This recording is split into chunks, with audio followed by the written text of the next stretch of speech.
宇土はついごめ町というところに住んでます。で5、6年前ほどぐらいから演奏活動っていうのを始めまして、ひょんなことから三隅線に大田駅っていう駅があるんですけど、そこで土日祝日だけカフェをやってるんですね。そこでなんかライブとかをよくやられてるって聞いたものですから、ちょっと私もギターやるんですよみたいな話したら、ちょっと一度聴いてみたいという話になって、しましたところ、ちょっと気に入ってくださいまして、カフェのに突然現れて、ひょっこり現れて弾いて帰るっていう、なんかBGM 演奏みたいな感じで弾いて帰るっていう、スタイルをそれから3年間ぐらいはやったんですかね。でその後コロナになりまして、だから店自体が閉まっちゃったりとか、あんまりそういうことはしない方がよかろうっていうのでやらなくなっちゃったんですけど、先月やっと、そういうBGM 演奏っていう形ではなくてライブをやったんですよね。やっとやれるようになったかと思ったら、またちょっと、コロナが増えてまいりましたので、ちょっと心配なんですけども、今日はこうしてこういう、場を設けてくださいまして本当感謝しております。聞いてください。曲紹介はちょっとその後にやりますので、まず聞いてください。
ありがとうございました。古い映画、まずは、ティファニーで朝食をの中で、歌われたムーンリバーという曲と、黒いオルフェという、映画の中からカーニバルの朝でしたかな、っていう、はい、っていう、曲を聴いてみました。続いてはですね、Just the Two of Us という曲を聴こうと思います。グローバー・ワシントン・ジュニアっていうサックス奏者なのかなの曲らしいんですけども、あんまり知らなかったんですけども、Just the Two of Us っていう題名、Just the Two of Us っていう曲の、コード進行っていうのが結構有名でして、日本では椎名林檎さんが歌われた、丸の内サディスティックコード進行っていうのに通じるらしいですね。でそれの元祖みたいな結構古い曲なんですけど、そういう曲を、私知らなかったんですけどね、2月ぐらいにこれ弾いてくれんかって言われて、ちょっと自分でギター用に編曲したものです。じゃあ聴いてください。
トゥーザムーンっていう曲にし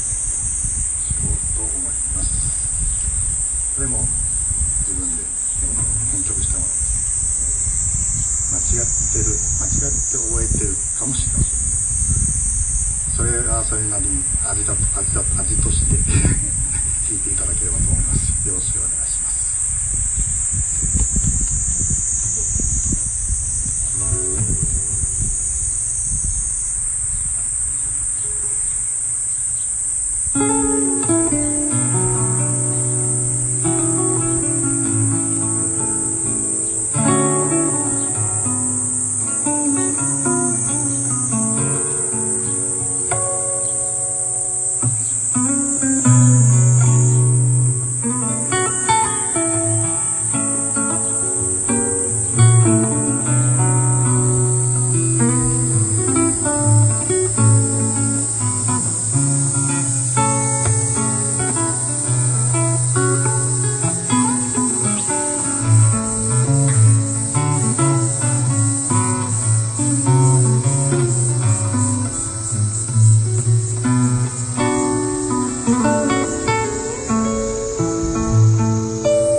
これ予定にはなかったんですけど、せっかく高橋さんが来てくれてるので数年前にキングミソストリーブリシーサンドという優しく歌っていうのを某楽器店のイベントで弾いたところ、ちょうど出て一緒に出ていらっしゃった高橋さんがなんかちょっと気に入ってくださったんですねでちょっと予定になかったんでうまく弾けるかわからないんですけど弾こうと思いますでは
我々の年代では昔ネスカフェのコマーシャルで使われていたとあって、聞いたことある方もおられたと思います。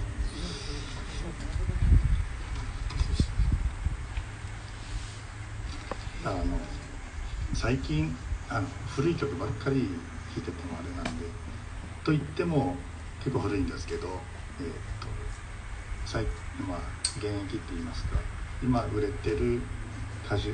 の方、で精一杯新し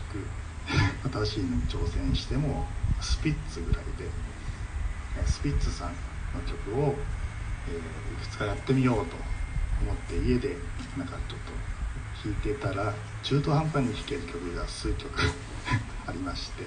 それはこの前のレトロ感のライブで、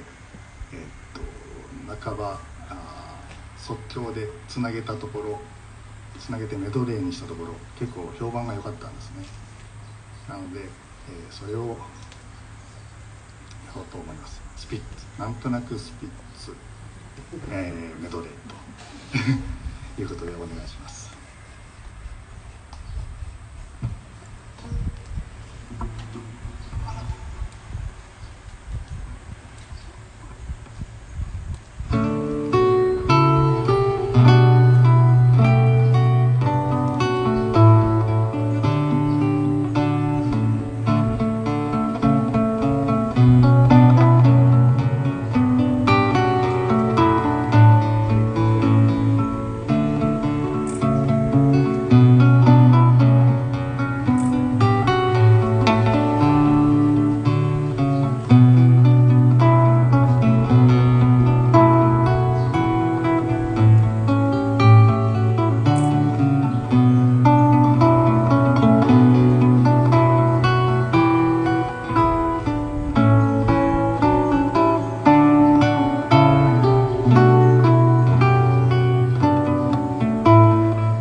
先ほど話にありましたバッハのバッハっていうのがいますけども、バッハという偉大な作曲家ですけども、自分なりに作ってみたバッハの、これなら聞いたことありそうなメドレーっていうのをやってみたいと思います。先ほどの G 線上のアリアも出てきます。よろしくお願いします。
じゃあ先ほどの、オールドサイレントさんつながりで「陰りゆく部屋」を弾こうと思います。